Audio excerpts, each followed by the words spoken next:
back to the show today. We are talking about the Olympic basketball tournament and Team USA. Personally, I don't find Olympic basketball very interesting, or the FIBA World Cup very interesting for that matter. Mainly because the country that a player plays for doesn't necessarily mean anything. There's really no criteria for what country a guy can play for, other than being a citizen of that country and having a passport. But can a player compete for 2 different countries in 2 different Olympic games? Technically no, but if the board approves of it, they can. Well, how often does the board approve guys switching teams? All the time. As a matter of fact, there's an entire Wikipedia page full of athletes who played for different countries for different Olympics. Hakeem Olajuwon actually played for Nigeria in the Junior Olympics one year, but he joined the appropriately named Dream Team in 1996. The Dream Team was the 1996 USA national team, so he could win some gold. Olajuwon became a naturalized citizen of the United States in 1993. He did it in 93 so he could play in 96. You have to wait 3 years after you've been naturalized before you're eligible to compete with a new country. Again, unless you get a permission slip and the board approves it. So this is something I want to touch on real quick. There is a board, like the Supreme Court of the Olympic Games, to accompany the rules. And there doesn't seem to be too much of a focus on which athletes can compete with which countries. So Hakeem, I'm gonna let it slide. I don't know what the Nigerian men's basketball team looked like in 1996. It's possible that there wasn't the infrastructure to have a national basketball team that was good enough to play in the Olympics. But maybe they would have had a good team. I don't know. And I don't really care, because there's an even more current example of a guy like Hakeem. It's Joel Embiid in this year's Olympics. Embiid, as I'm sure you all know, is competing with the USA, even though he spent the first 16 years of his life in Cameroon. Up until this point, Embiid has never competed in an international basketball tournament, so he had the option of playing for Cameroon, the US, or France. Wait, France? Why France? How is Embiid a national of France as well? Now this is where it gets interesting. Embiid has never lived in France. His only connections to France are the fact that he does speak French and he has some family there. In 2021, Embiid actually wrote a letter to the president of France, asking President Macron if he would make him a national citizen. I think it's Macron. I read the letter. It's a great letter. It's very convincing. He makes a great case for himself. So Embiid was granted French citizenship. Here's the problem though. A few months later, Embiid actually got citizenship to the United States as well. And dude, he chose to play for the United States over France, where he had said this in the letter, and I quote, "I do not wish to play for any other national team." It's like you asked someone to a dance and they said yes, and then they blew you off because a hotter guy or girl asked them as well. Apparently they don't have the saying, dance with the one who brought you in Cameroon, or in France, or in the US, or wherever the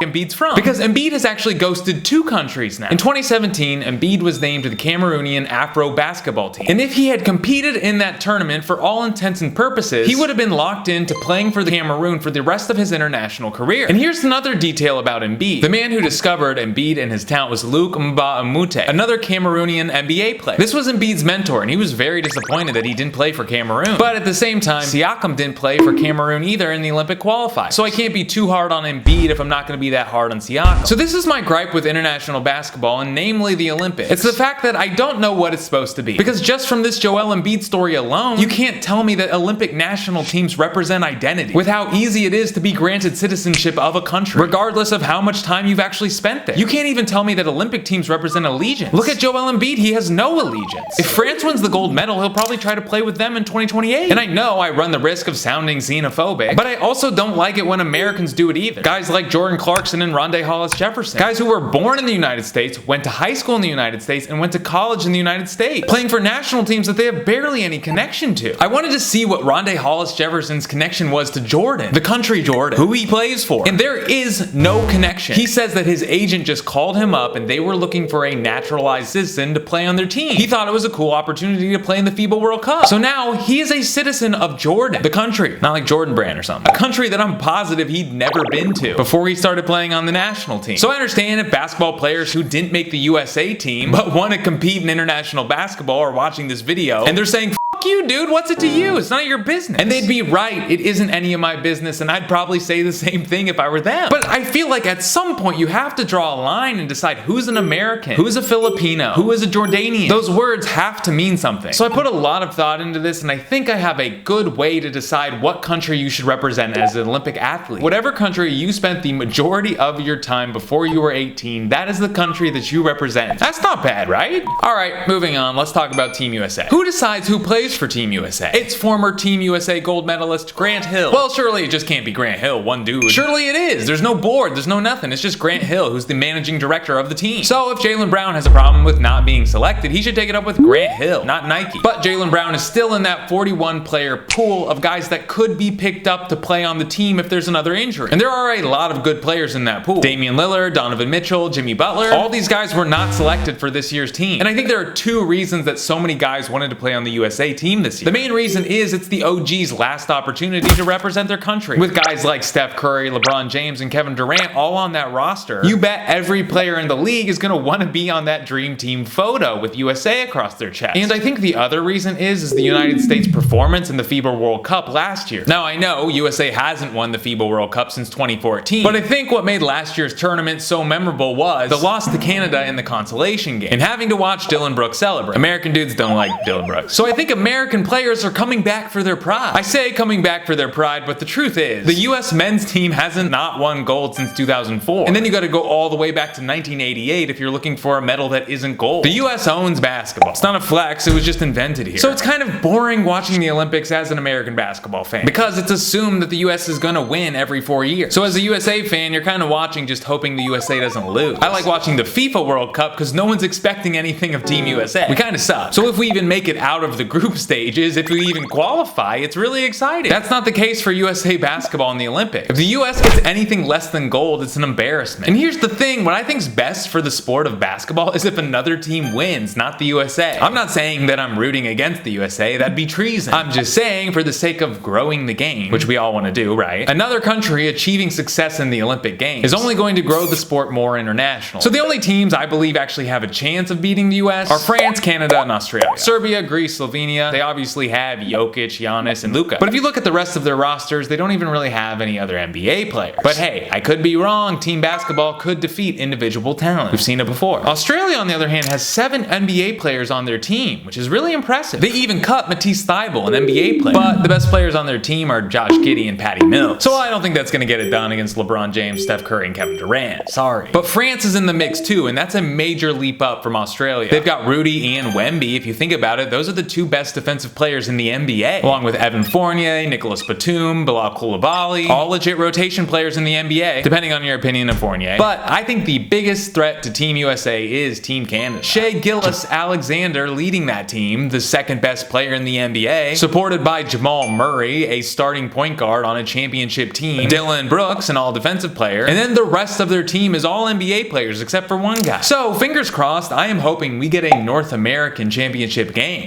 Alright, thanks for being here. Let me know what your opinion is on naturalized players in the Olympics or in FIBA. I'm really curious. I always reply. I reply to everything. Like the video if you like the video. If you didn't like the video, dislike the video. Be good to your mothers. Eat a corn dog. Talk to people about basketball too.